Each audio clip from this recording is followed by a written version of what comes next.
¿Qué tal, amigas, amigos? ¿Cómo están? ¿Dispuestos a estudiar la palabra de Dios para hoy? Bien, entonces le invito a que usted tenga a la mano el pasaje que citaba Esteban. Antes queremos hacer algún comentario. Recordamos que Juan está recogiendo cuidadosamente ciertos incidentes en la vida de Jesús, por medio de los cuales él puede probar que Jesús era el Mesías, el Hijo del Dios vivo, trayendo a la gente a la fe en él como tal. ¿Para qué? Para que a través de la fe ellos puedan tener la vida de Cristo impartida en ellos. Y él testifica que hubieron muchas otras cosas que hizo Jesús, cosas que no están registradas, pero estas sí lo están, para que usted crea. Así es que Juan está escribiendo en esta dirección, tratando de animar la fe. Hacia el final de la epístola, él nuevamente declaró que si todas las cosas fueran escritas, todas las librerías del mundo no podrían albergar los libros que fueran escritos sobre el tema Jesucristo. Así que él está cuidadosamente escogiendo ciertos eventos mientras señala diferentes tipos de milagros que hizo Jesús. En nuestro último estudio hemos considerado el milagro del hombre que nació ciego, la prueba que éste ofreció, que ningún hombre puede abrir la vista de un ciego excepto que ese hombre venga de Dios. Ahora vemos una de las más poderosas pruebas de la deidad de Jesucristo, una de las más poderosas pruebas de su mesianismo, en el hecho de la resurrección de Lázaro de entre los muertos. Así que ahora le invito a que me acompañe en la lectura de la palabra de Dios, comenzando en el versículo 1 del capítulo 11. Estaba entonces enfermo uno llamado Lázaro de Betania. Quiero recordarle que Betania es simplemente una villa, allí en la cima del Monte de los Olivos, en la ladera este, hacia el desierto de Judea, apartado de Jerusalén. Es adyacente allí a Jerusalén. Y cómo es llamado aquí es muy interesante. Es llamada la aldea de María y de Marta, su hermana. Esto nos da un pequeño enfoque acerca de María, la hermana de Lázaro. Podemos ver que María era una clase de persona especial, esa clase de persona que cuando usted piensa en Betania, usted piensa en ella. Ella es la clase de persona sociable, amistosa, que todos la conocían, y este era su pueblo. Este era el pueblo de María. Quizá la gente diría, oh, Betania. Sí, ese es el pueblo de María. Ella era muy devota de Jesús, estaba a sus pies aprendiendo, cuando Marta, su hermana, dijo, Señor, haz que ella venga y me ayude, no es justo. Jesús le dijo, Marta, Marta, afanada y turbada estás con muchas cosas, pero solo una cosa es necesaria, y María ha escogido la buena parte, la cual no le será quitada. Por supuesto, ella fue la que ungió los pies de Jesús con un costoso perfume. Estoy seguro que María era una persona muy especial, tanto como su hermana Marta fue una persona maravillosa, pero un poco diferente en su temperamento al temperamento que tenía María. Continuamos leyendo, María, cuyo hermano Lázaro estaba enfermo, fue la que ungió al Señor con perfume y le enjugó los pies con sus cabellos. Así que Juan está identificando para nosotros que es María, porque de hecho en el Nuevo Testamento, estimado oyente, hay probablemente 4 Marías que están involucradas en la historia de Jesús. Por supuesto, su madre. También María Magdalena, María la hermana de Lázaro, y María la esposa de Cleofás. Allí en la cruz vemos a María, la madre de Jesús, María Magdalena y María la esposa de Cleofás. Y así usted tiene al menos 4 Marías en el Nuevo Testamento en relación a la vida de Jesús. Por lo tanto, Juan siente que es necesario aquí identificar a qué María hace referencia. En el versículo 3 leemos, enviaron pues las hermanas para decir a Jesús, Señor, he aquí el que amas está enfermo. Sí, estimado oyente, a mí me resulta interesante que ellas no hicieran ninguna demanda. Todo lo que hicieron fue informarle: el que amas está enfermo. Ellas no demandaron de Jesús algún milagro de sanidad. Ellas sabían que Jesús respondería. Respondió a la necesidad por causa de la relación que ellas tenían con Él. Por tanto, no sintieron la necesidad de decirle a Él cómo tenía que obrar o la necesidad de pedirle una respuesta. Solo le declararon: Señor, el que amas está enfermo. Oyéndolo, Jesús dijo: esta enfermedad no es para muerte, sino para la gloria de Dios, para que el Hijo de Dios sea glorificado por ella. Ahora, había un propósito. Dios había permitido esta enfermedad para que Dios pudiese demostrar su poder a través de Jesucristo en la resurrección de Lázaro. El versículo 5 nos dice: y amaba Jesús a Marta, a su hermana y a Lázaro. Cuando oyó pues que estaba enfermo, se quedó 2 días más en el lugar donde estaba. Por eso es que Juan sintió que era necesario señalar que Jesús realmente les amaba. No fue una falta de preocupación, sino que hubo un esperar deliberado de Jesús por espacio de 2 días.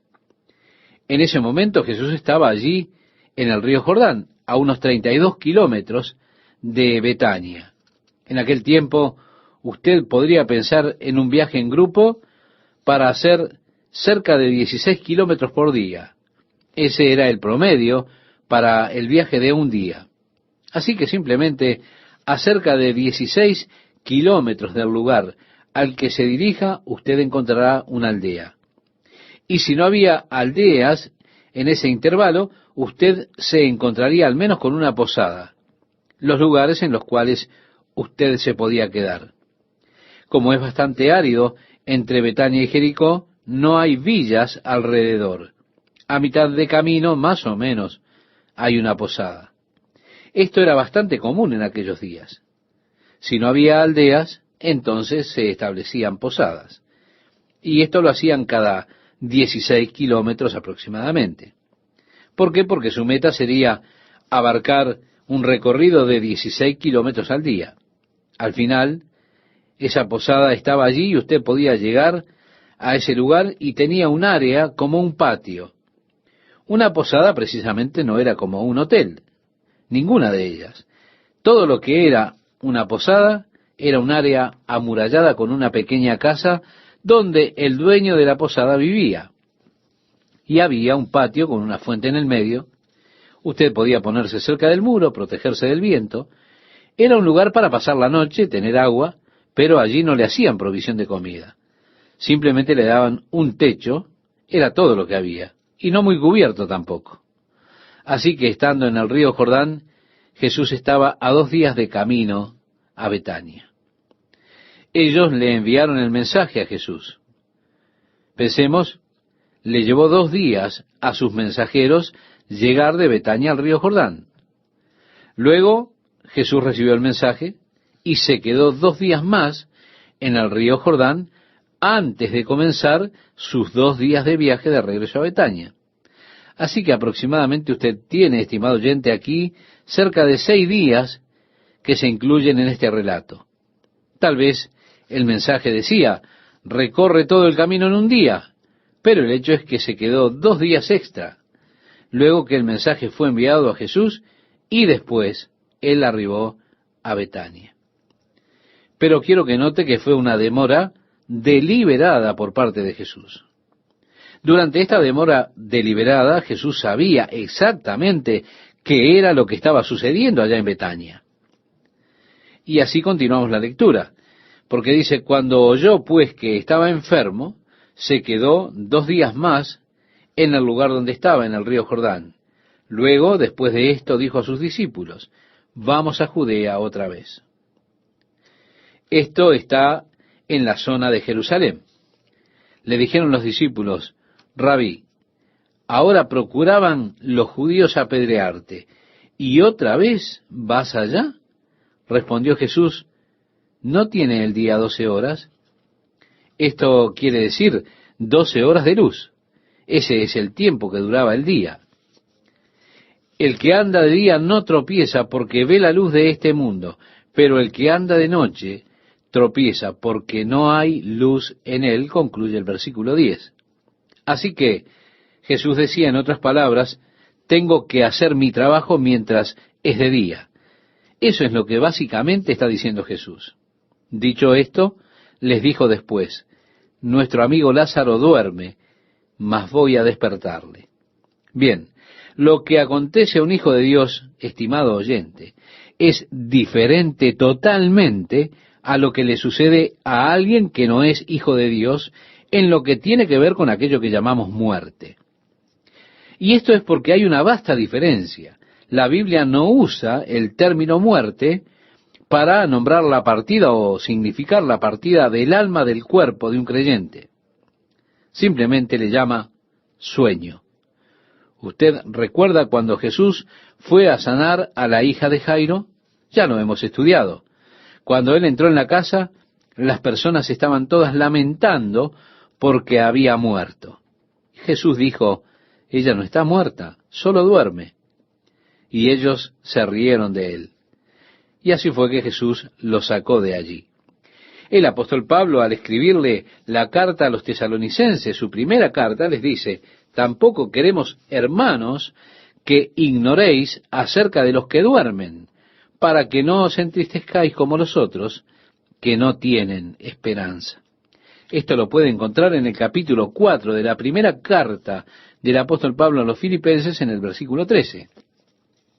Así que, estimado oyente, este era un término usado, y con todo, no era un término preciso, porque hay quienes han acuñado la idea de dormir y crearon la doctrina del sueño del alma. Es decir, su alma está dormida hasta la resurrección, de acuerdo a esta doctrina. Pero la Biblia no enseña eso. La Biblia enseña el hecho de estar ausentes del cuerpo, pero presentes con el Señor. Así que, para que podamos distinguir, no obstante la diferencia entre un creyente y un no creyente, en lo que a la muerte respecta, para el creyente tenemos el término dormir, el cual es usado frecuentemente en el Nuevo Testamento. Jesús lo usó aquí con Lázaro. Él dijo, él duerme. Ahora, sus discípulos no le entendieron. Ellos pensaron en dormir como nosotros dormimos. Así que ellos dijeron, bueno, si duerme, debe estar mejor. Pero Jesús decía esto de la muerte de Lázaro, y ellos pensaron que hablaba del reposar del sueño.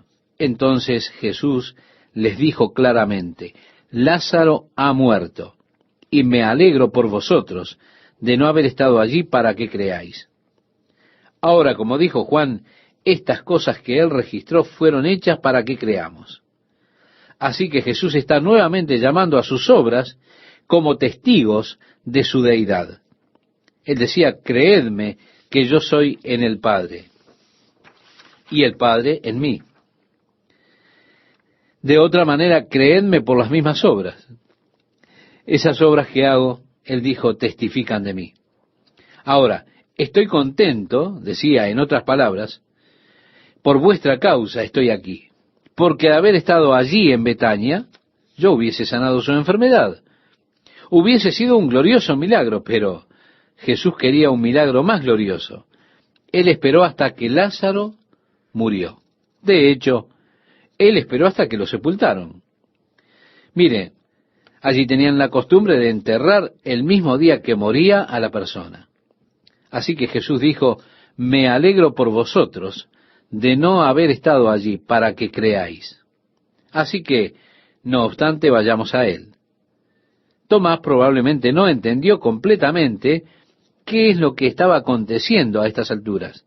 Y él sintió que él tenía que decir algo. Y mire, por lo general, cuando uno dice algo sin saber lo que decir en realidad, lo que dice es algo tonto. Alguien dijo, es mejor mantener la boca cerrada y que la gente piense que uno es tonto, a tenerla abierta y que no le quepan dudas de que es así.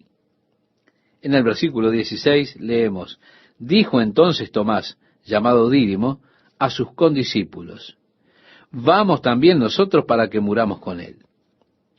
¿Recuerda lo que dijeron, estimado oyente? Señor, ¿por qué quieres volver allí? La última vez que estuviste allí trataron de apedrearte. Y probablemente le están diciendo, Señor, es una tontería que vayamos allí. Te van a matar. Dicho de otro modo, bueno, si él quiere volver, volvamos y muramos con él. Vamos a la muerte. Eso es lo que estaban diciendo en un sentido.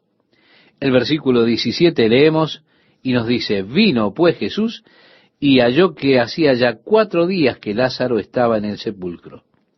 Betania estaba cerca de Jerusalén, como a 15 estadios.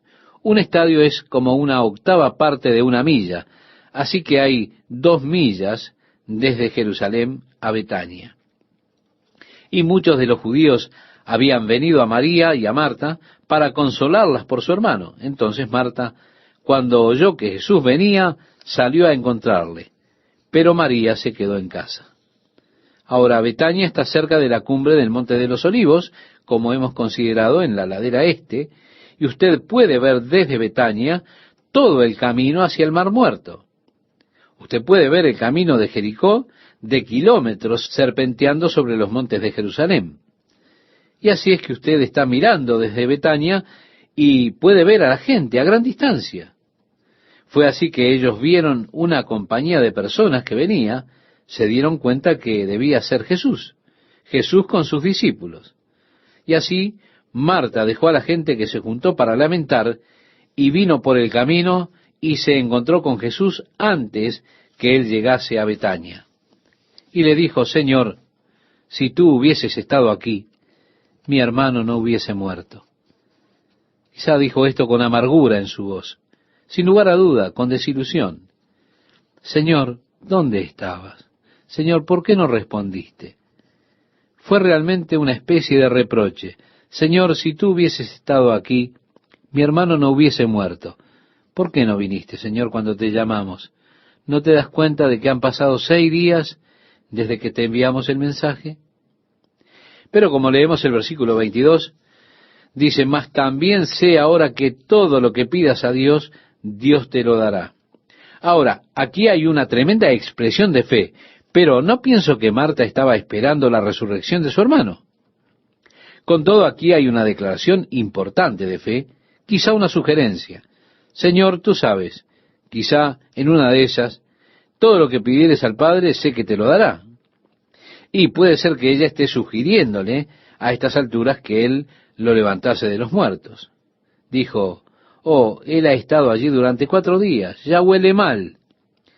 Pero podría ser que de alguna manera Marta tuviese esa clase de fe que dice, Señor, sé que cualquier cosa que tú pidas al Padre, Él te la dará. Jesús le dijo, tu hermano resucitará. Marta le dijo, yo sé que resucitará en la resurrección en el día postrero. Le dijo Jesús, yo soy la resurrección y la vida. El que cree en mí, aunque esté muerto, vivirá. Y todo aquel que vive y cree en mí, no morirá eternamente. ¿Crees esto? Estimado oyente, esta es una declaración muy radical que Jesús no se atrevería a hacer a menos que Él fuese realmente el Hijo de Dios. Esta declaración es tan radical que ningún hombre puede hacer esta declaración sin inmediatamente ser clasificado como alguien lunático, quizá un loco. Piense alguien que se pare delante de usted y le diga, yo soy la resurrección y la vida, si usted cree en mí, nunca morirá. Usted dirá, este hombre hay que calmarlo. O él es el Hijo de Dios.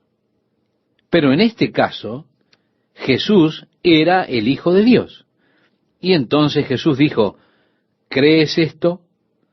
Así que Jesús desafió a Marta en su fe, y ella respondió, y le dijo, sí, Señor, yo he creído que tú eres el Cristo, el Hijo de Dios, que has venido al mundo. Qué alegría estar con ustedes nuevamente, amigas, amigos de la Palabra de Dios para hoy. ¿Están con deseos de estudiar? Bueno, le invito a que juntos sigamos entrando en este Evangelio de Juan, que es tan pero tan apasionante. Vamos a seguir con la lectura que citaba Esteban. Así que le invito, si ya encontró el pasaje, que me acompañe y vamos a leerlo juntos. Y amaba Jesús a Marta, a su hermana y a Lázaro. Cuando oyó, pues, que estaba enfermo, se quedó 2 días más en el lugar donde estaba. Luego, después de esto, dijo a los discípulos: vamos a Judea otra vez. Quiero reiterar lo que decíamos en el programa anterior. Esto queda allí en la zona, en el área, en el lugar de Jerusalén. El versículo 8 leemos: le dijeron los discípulos: Rabí, ahora procuraban los judíos apedrearte, ¿y otra vez vas allá? Respondió Jesús: ¿no tiene el día 12 horas? Es decir, 12 horas de luz. Está hablando acerca de las horas en que hay luz, luz de día. El verso 9 leemos: el que anda de día no tropieza porque ve la luz de este mundo, pero el que anda de noche tropieza porque no hay luz en él. En otras palabras, tengo que hacer mis obras mientras aún es de día. Eso es lo que él está diciendo básicamente. Dicho esto, les dijo después: nuestro amigo Lázaro duerme, mas voy a despertarle. Ellos dijeron: si él está durmiendo, debe estar mejorando. Pero Jesús decía esto de la muerte de Lázaro, y ellos pensaron que hablaba del reposar del sueño. Entonces Jesús les dijo claramente: Lázaro ha muerto, y me alegro por vosotros de no haber estado allí, para que creáis. Mas vamos a él. Como dice Juan en su Evangelio, estas cosas que él registró, las registró de manera que ellos creyeran. Y ahora Jesús nuevamente apela a sus obras como testimonio de su deidad. Jesús dice: me alegro por vosotros de no haber estado allí para que creáis. Vamos también nosotros. Tomás probablemente no comprendió completamente lo que estaba sucediendo en ese momento y sintió que él debía decir algo. Generalmente cuando usted dice algo sin saber realmente qué decir, se termina diciendo algo tonto. En el verso 16 leemos: dijo entonces Tomás, llamado Dídimo, a sus condiscípulos: vamos también nosotros para que muramos con él. Vino pues Jesús y halló que hacía ya 4 días que Lázaro estaba en el sepulcro. Betania estaba cerca de Jerusalén, como a 15 estadios, y muchos de los judíos habían venido a Marta y a María para consolarlas por su hermano.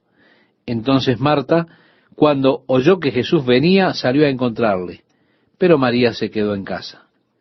Y Marta dijo a Jesús: Señor, si hubieses estado aquí, mi hermano no habría muerto.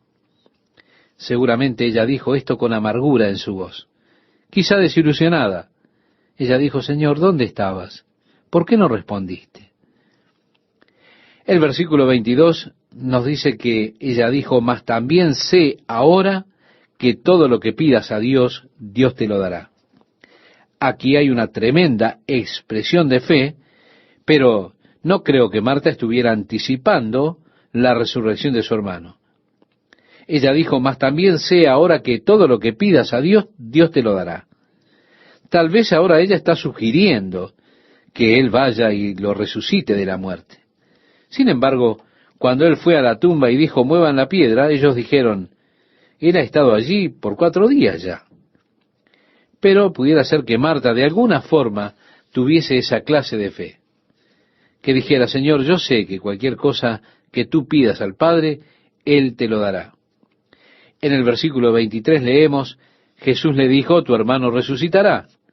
Marta le dijo: yo sé que resucitará en la resurrección en el día postrero. Le dijo Jesús: yo soy la resurrección y la vida. El que cree en mí, aunque esté muerto, vivirá. Y todo aquel que vive y cree en mí, no morirá eternamente. ¿Crees esto? Debido a esta declaración de Jesús, nos damos cuenta de lo que él dice en el capítulo anterior, en el versículo 27, acerca de esto. Mis ovejas oyen mi voz, y yo las conozco, y me siguen, y yo les doy vida eterna, y no perecerán jamás. Vea usted cuán inconsistente sería decir que alguien que tiene vida eterna muera. Eso es una total inconsistencia de términos. O él tiene vida eterna, o no la tiene. O es como decir, él tiene vida eterna, sí, él murió ayer. No, si usted tiene vida eterna, usted no puede morir. Esto es lo que nos ha dado Dios, vida eterna. Esta vida es en el Hijo, y el que tiene al Hijo tiene vida. Él dijo, yo soy la resurrección y la vida. Entonces, uno se puede preguntar, ¿qué sucedió con el Hijo de Dios del que decimos que está muerto? Lo que sucede, estimado oyente, es que Él tiene su espíritu. El espíritu es el yo real, ese yo que se ha mudado de la tienda, la morada temporal que Dios ha hecho para mi espíritu, hacia dentro de la casa, es decir, la ciudad de Dios no hecha de manos, eterna en los cielos. Esta tienda en la cual estoy viviendo es solamente temporal para mí. Usted nunca piensa en una carpa como una residencia permanente, ¿verdad? Siempre es algo transitorio. ¿Por qué? Porque seguimos avanzando. Es interesante que en la Tierra Santa, en el día de hoy, hay aún allí beduinos, personas nómades que aún viven en sus tiendas y mudan sus tiendas de un lugar al otro. Ellos conservan sus ovejas, sus cabras y demás, pero ellos levantan sus tiendas, las mujeres lo hacen. Los hombres no saben cómo manipular las tiendas. Y así se mudan hacia otro lugar donde las mujeres nuevamente levantarán las tiendas. Ellos son nómades. Ahora, también es interesante que los beduinos están, algunos de ellos, estableciéndose en lugares. Y cuando ellos comienzan a establecerse en un área determinada, cuando deciden quedarse en un lugar, ellos se mudan de las tiendas a unas pequeñas chozas que ellos construyen. Y así ellos comienzan a construir una casa. Dios tiene un nuevo cuerpo para mí. Es un cuerpo que está diseñado para el ambiente celestial. Es un cuerpo que es mi morada eterna. Es un cuerpo que no envejecerá. Un cuerpo que no conoce el dolor, no conoce el sufrimiento, no puede cansarse. El nuevo cuerpo, el edificio de Dios, no hecho de manos, eterno en los cielos. Mire, estimado oyente, ahora yo estoy viviendo en este cuerpo que está diseñado para el ambiente de la tierra. Pero Dios tiene un nuevo cuerpo para mí que está diseñado para las condiciones ambientales del cielo. Yo debo tener una metamorfosis, debo tener un cambio de cuerpo. Ahora pensamos en las orugas, las cuales atraviesan un proceso de metamorfosis. Su cuerpo está diseñado para el suelo. Ellas tienen esas pequeñas patas y se arrastran por el campo, atraviesan las rutas. Piense al atravesar las carreteras sobre el asfalto, yo puedo imaginar a esas pequeñas orugas pensando ellas mismas, oh, qué duro es tener estas patas tan calientes. ¿Cómo desearía volar? Esto realmente está muy caliente, si pudiera volar. Pero la pobre pequeña oruga, su cuerpo no está diseñado para volar. Está diseñado solamente para arrastrarse por el suelo. El diseño aerodinámico no está allí. Ella no está diseñada para volar por el aire. Pero, un día, esa pequeña oruga sube por la pared de su casa, exuda una goma, se adhiere a sí mismo bajo una ventana y comienza a crear un capullo a su alrededor. Si usted toma ese capullo y lo pincha, usted encontrará unos jugos que salen de él. Pero si usted lo deja seguir, luego de un período de tiempo, usted verá que ese capullo empieza a moverse. Usted querrá seguir observando, porque comenzará a moverse más y más y más. Luego ese capullo se romperá y dos bellas alas negras emergerán de él. Y la mariposa se posará luego sobre el capullo por un momento y después comenzará a volar. Ya no tiene más los pies calientes, porque ha tenido una metamorfosis. Ahora tiene un nuevo cuerpo, un cuerpo diseñado para un nuevo ambiente. Ahora puede estar donde antes no podía hacerlo. Si la pequeña oruga quisiera volar, no podría. Si ella se subiera a un árbol sobre una ramita y saltara, y se moviera tan rápido como pudiera, pero su cuerpo no está diseñado para volar, no podría hacerlo. Lo único que haría sería golpearse contra el suelo. Pero una vez que pasó esa metamorfosis, volar para ella es muy natural. Nosotros también. La Biblia dice que seremos cambiados. Experimentaremos una metamorfosis. Yo miro a mi alrededor y veo al mundo en el que vivimos. Veo la corrupción, el sufrimiento, el dolor, el abuso infantil, las amenazas, y digo, oh Dios, yo estoy cansado, es decir, tengo los pies calientes. Si pudiera volar, un día habrá una metamorfosis. Seremos transformados en un momento, en un parpadeo, porque esta corrupción debe convertirse en incorrupción. Esto mortal debe volverse inmortal. Sí, estimado oyente, tendré un nuevo cuerpo, no moriré. O las personas tal vez digan, Chuck Smith ha muerto. Pero no, no es así. Créame, solo me he mudado a un cuerpo nuevo, el edificio de Dios, no hecho de manos, eterno en los cielos. Así que ha ocurrido la metamorfosis. Yo tengo el nuevo cuerpo diseñado para existir en un ambiente totalmente nuevo. Y ahora moro allí, como dijo David, en la casa del Señor por siempre. Jesús dijo, todo aquel que vive y cree en mí no morirá, no perecerá. Yo les he dado vida eterna. Y es imposible, reitero, que una persona con vida eterna pueda morir. Si no, lo que recibió no sería vida eterna. Todo lo que es un cambio para mejorar, para estar seguro.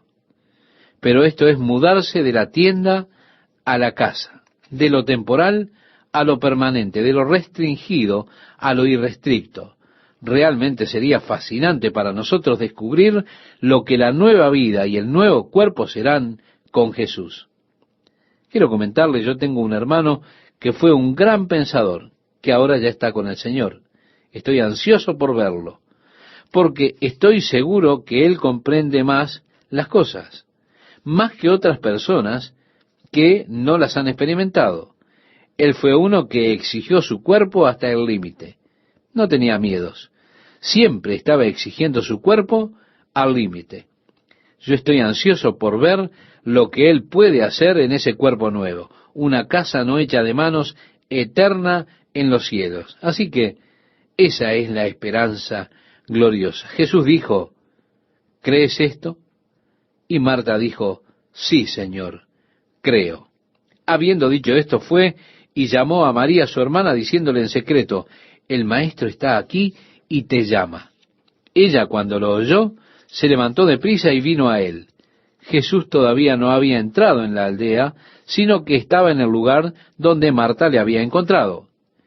Entonces los judíos que estaban en casa con ella y la consolaban, cuando vieron que María se había levantado deprisa y había salido, la siguieron diciendo, va al sepulcro a llorar allí.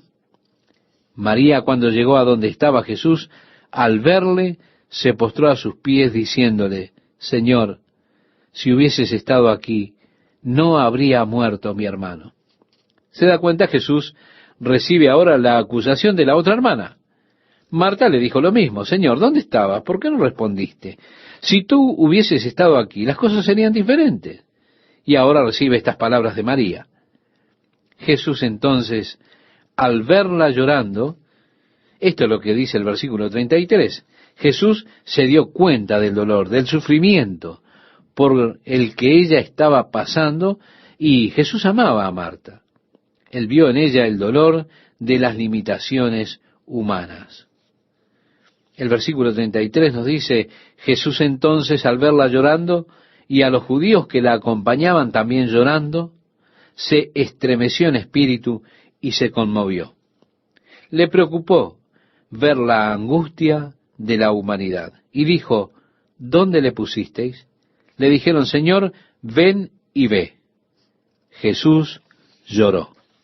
Hay quienes suponen que Jesús lloró, dicen ellos, porque su amigo Lázaro había muerto. Pero créame, eso es ridículo. ¿Por qué habría de llorar él por la muerte de Lázaro, si él sabía que lo resucitaría de la muerte en unos pocos minutos? ¿Recuerda usted que Jesús dijo a sus discípulos allí en el río Jordán que debo ir a despertarlo? Luego él dijo, está muerto, voy a resucitarlo de la muerte. Así que esos comentaristas que dicen que Jesús lloró porque su amigo había muerto, realmente no han leído el texto completo. Él lloró por el dolor y el pesar de la humanidad, al ver el dolor que sus amigas Marta y María estaban experimentando como resultado de la muerte de su hermano. Él lloró por su aflicción. Sí, estimado oyente, Jesús se estremece por nuestras enfermedades, porque dice así la palabra de Dios. Dice que tenemos un gran sumo sacerdote que se conmueve con nuestra debilidad. Él nos ve en nuestro dolor. Él se conmueve por nuestros sentimientos de dolor, por nuestro sufrimiento, por nuestra debilidad. Él es un Señor amoroso y compasivo. Por eso lloró Él por ellas. Es interesante que frente a la muerte, en realidad nosotros no lloramos por la persona que se ha ido, sino por aquellos que quedan. Cuando mi padre y mi hermano fueron asesinados, yo no lloré por ellos, lloré por mí. Yo perdí el mayor soporte que un hombre pueda tener. Lo perdí cuando mataron a mi padre. Y perdí a mi hermano, un hermano fabuloso, cuando los mataron a ellos juntos. Créame, yo experimenté una pérdida tremenda. Y lloré, pero lloré por mí. Un poco molesto de que ellos estuvieran tan lejos de mí. Pero, créame, perdí un soporte amoroso con mi padre y una compañía importante con mi hermano. Siempre pasamos buenos momentos juntos. Anduvimos en bote juntos, esquiamos, hacíamos todo juntos. A pesar de que él era varios años más joven que yo, nos entendíamos maravillosamente bien. Yo sabía que lo iba a extrañar y por eso lloré por mí. Créame, fue un llanto egoísta. Este muchacho, él se va y me deja a mí aquí. Sí, yo estaba llorando por mí. Jesús no lloró por Lázaro. Usted no llora por quien ha muerto, si esa persona está con el Señor. Ahora, si esa persona no está con el Señor, entonces la cosa es totalmente diferente. Podemos decir, sí, llorad como los que no tienen esperanza. ¿Qué tal, amigas, amigos? ¿Cómo están? Le doy gracias a Dios por esta nueva oportunidad que me da de compartir con ustedes estos momentos con la palabra de Dios para hoy. En el pasaje que citaba Esteban nos dice la Biblia, María, cuando llegó a donde estaba Jesús, al verle, se postró a sus pies diciéndole, Señor, si hubieses estado aquí, no habría muerto mi hermano. Así vemos que Jesús recibe la acusación de la otra hermana. Verás, Marta dijo lo mismo, Señor, ¿dónde estabas? ¿Por qué no respondiste? Señor, si tan solo hubieses estado aquí, las cosas hubiesen sido diferentes. Él está recibiendo esto mismo ahora de María. Jesús entonces, al verla llorando, es decir, él se dio cuenta del dolor, el dolor que ella había atravesado. Él la amó a Marta y vio el dolor. Jesús entonces, al verla llorando, decía este versículo, y a los judíos que la acompañaban también llorando, se estremeció en espíritu y se conmovió y dijo, ¿dónde le pusisteis? Le dijeron, Señor, ven y ve. Jesús lloró. Sí, estimado oyente, Jesús es movido por nuestros padecimientos. Tenemos tal sumo sacerdote, el cual es tocado por nuestra debilidad. Él nos ve nuestras fragilidades. Él nos ve en nuestro dolor y es tocado por nuestros sentimientos de dolor y de pesar. Él es tocado por nuestras debilidades. Simplemente, Él es un Señor amante y compasivo. Él es alguien que es movido por nuestro dolor, por nuestro pesar. El verso 36 dice, dijeron entonces los judíos, mirad cómo le amaba. Ellos no lo entendían por completo. Su llanto tampoco. Algunos de ellos dijeron, ¿no podía este que abrió los ojos al ciego haber hecho también que Lázaro no muriera? Refiriéndose al último milagro notable que había realizado Jesús allí en Jerusalén. ¿No podía este que abrió los ojos al ciego haber hecho también que Lázaro no muriera? Esa era la pregunta. Jesús, profundamente conmovido otra vez, vino al sepulcro. Era una cueva y tenía una piedra puesta encima. Dijo Jesús: quitad la piedra. Marta, la hermana del que había muerto, le dijo: Señor, hiede ya, porque es de 4 días. Ahora recuerden que Marta dijo: Señor, sé que todo lo que pides a Dios, Él lo dará. Dijo Jesús: quitad la piedra. Marta, la hermana del que había muerto, le dijo: Señor, hiede ya, porque es de 4 días. Jesús le dijo: ¿no te he dicho que si crees verás la gloria de Dios? Entonces quitaron la piedra de donde había sido puesto el muerto. Y Jesús, alzando los ojos a lo alto, dijo: Padre, gracias te doy por haberme oído. Yo sabía que siempre me oyes, pero lo dije por causa de la multitud que está alrededor, para que crean que tú me has enviado. Jesús dijo: ¿no crees que yo soy en el Padre y el Padre en mí? Las palabras que yo os hablo, no las hablo por mi propia cuenta, sino que el Padre que mora en mí, Él hace las obras. Ahora Él está dando otra grandiosa prueba de que el Padre está en Él y Él en el Padre, y de que Él es uno con el Padre. Él está ofreciendo otra gran prueba. Y así que simplemente estoy diciendo esto, Padre, no por mi causa, sino por causa de las personas que están aquí, para que ellas crean que me has enviado. Y habiendo dicho esto, clamó a gran voz: Lázaro, ven fuera. Un comentarista ha dicho que si él simplemente decía sal fuera, todo el cementerio hubiese resucitado. Así que él dijo: Lázaro, sal fuera. Y el que había muerto salió, atadas las manos y los pies con vendas, y el rostro envuelto en un sudario. Jesús les dijo: desatadle y dejadle ir. Entonces muchos de los judíos que habían venido para acompañar a María y vieron lo que hizo Jesús, creyeron en él. Pero algunos de ellos fueron a los fariseos y les dijeron lo que Jesús había hecho. Entonces los principales sacerdotes y los fariseos reunieron el concilio y dijeron: ¿qué haremos? Porque este hombre hace muchas señales. Si le dejamos así, todos creerán en él, y vendrán los romanos y destruirán nuestro lugar santo y nuestra nación. Juan nos da aquí un poco de perspectiva acerca de la conspiración para condenar a muerte a Jesús. Sucedió que estos líderes estaban temerosos de su posición. ¿Se dan cuenta? Ellos decían: ya no seremos más hombres de influencia, perderemos nuestros empleos, perderemos nuestra posición. ¿Qué es lo que vamos a hacer? Tenemos que hacer algo, si no, nuestros empleos están siendo amenazados.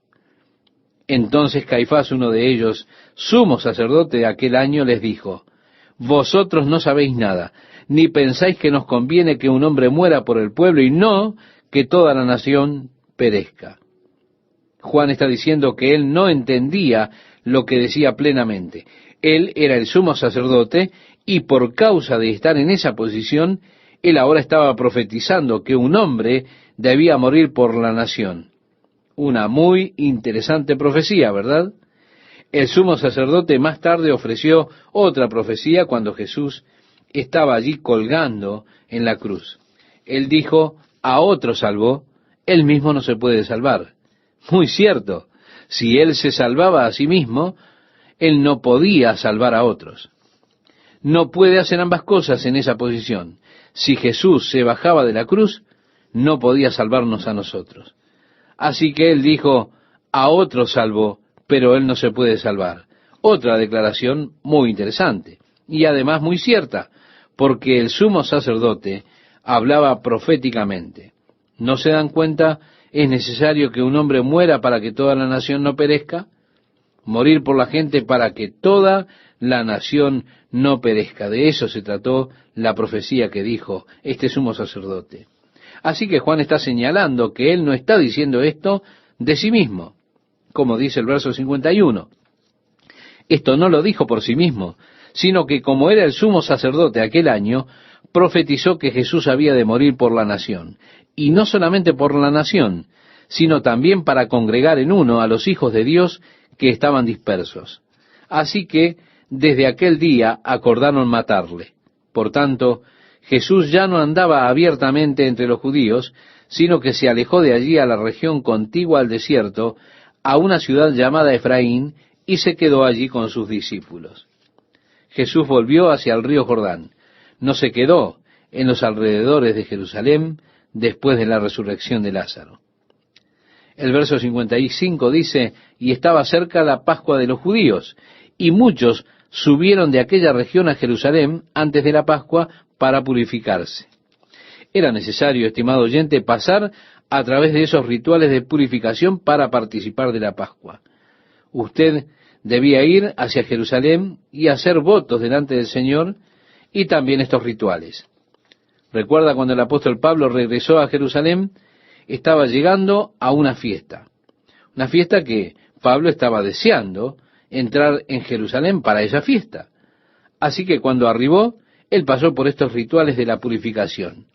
Allí fue cuando alguien de Asia le identificó y dijo, oigan, ¿no es ese el hombre que ha estado predicando a los gentiles por todas partes? Y levantaron una gran contienda en contra de Pablo cuando le vieron en el templo para estos rituales. Así que muchos de los judíos iban más temprano para hacer esto y para participar luego en las fiestas. Y leemos, buscaban a Jesús, y estando ellos en el templo se preguntaban unos a otros, ¿qué os parece? ¿No vendrá a la fiesta? Y los principales sacerdotes y los fariseos habían dado orden de que si alguno supiese dónde estaba, lo manifestase para que le prendiesen. 6 días antes de la Pascua vino Jesús a Betania, donde estaba Lázaro, el que había estado muerto, y a quien había resucitado de los muertos. Y le hicieron allí una cena. Marta servía, típico de Marta, y Lázaro era uno de los que estaban sentados a la mesa con él. Entonces María tomó una libra de perfume de nardo puro, de mucho precio, y ungió los pies de Jesús, y los enjugó con sus cabellos, y la casa se llenó del olor del perfume. Típico de María, adorando. Marta, trabajando. Esto, estimado oyente, muestra todas las clases de personas. Y Dios ha construido en nuestro carácter estas mismas cualidades. Marta, sierva ocupada. María, adoradora ocupada. El versículo 4 del capítulo 12 leemos, dice así, y dijo uno de sus discípulos, Judas Iscariote, hijo de Simón, el que le había de entregar, ¿por qué no fue este perfume vendido por 300 denarios y dado a los pobres? De hecho, era bastante caro ese perfume. 300 denarios. 300 centavos, para que usted tenga idea, 300 centavos era la paga de un día para un obrero. Así que usted tiene al menos el pago de un año aquí. Y nos dice que este perfume podría haber sido vendido por ese precio. El verso 6 nos dice, pero esto dijo, no porque se cuidara de los pobres, sino porque era ladrón, y teniendo la bolsa, sustraía de lo que se echaba en ella. Ahora, es desafortunado que en la traición, toda esta escena en la película Jesucristo Superstar, trataron de hacer a Jesús una clase de persona muy fastuosa viviendo en la opulencia. Nadie se preocupa del pobre, y Judas allí se vuelve el héroe. Él es el reformador social y el hombre que se preocupa del pobre y demás. No le hacen verdadera justicia al texto bíblico, y lo que tiene usted que asumir es deliberado porque está allí. A Judas realmente no le importaban los pobres, a diferencia de cómo lo muestran en esa película. Él no era ese hombre maravilloso, preocupado por cuestiones sociales, no. Él era un ladrón. Él llevaba la bolsa y había estado robando dinero de la bolsa. Esa es la única razón de por qué él quería vender ese perfume y poner el dinero en la bolsa. No era la clase de persona que ellos trataron de retratar en esta película. El versículo 7 leemos, entonces Jesús dijo, déjala, para el día de mi sepultura ha guardado esto, porque a los pobres siempre los tendréis con vosotros, mas a mí no siempre me tendréis.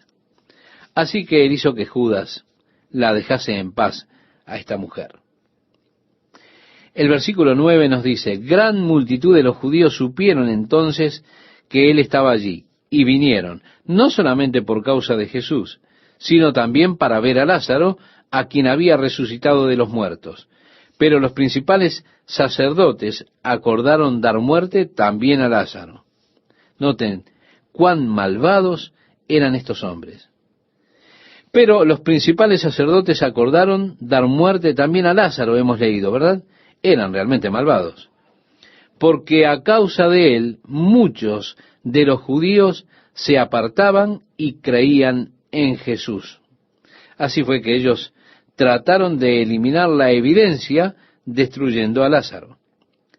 El siguiente día, grandes multitudes que habían venido a la fiesta, al oír que Jesús venía a Jerusalén, tomaron ramas de palmera y salieron a recibirle y clamaban: Hosana, bendito el que viene en el nombre del Señor, el Rey de Israel.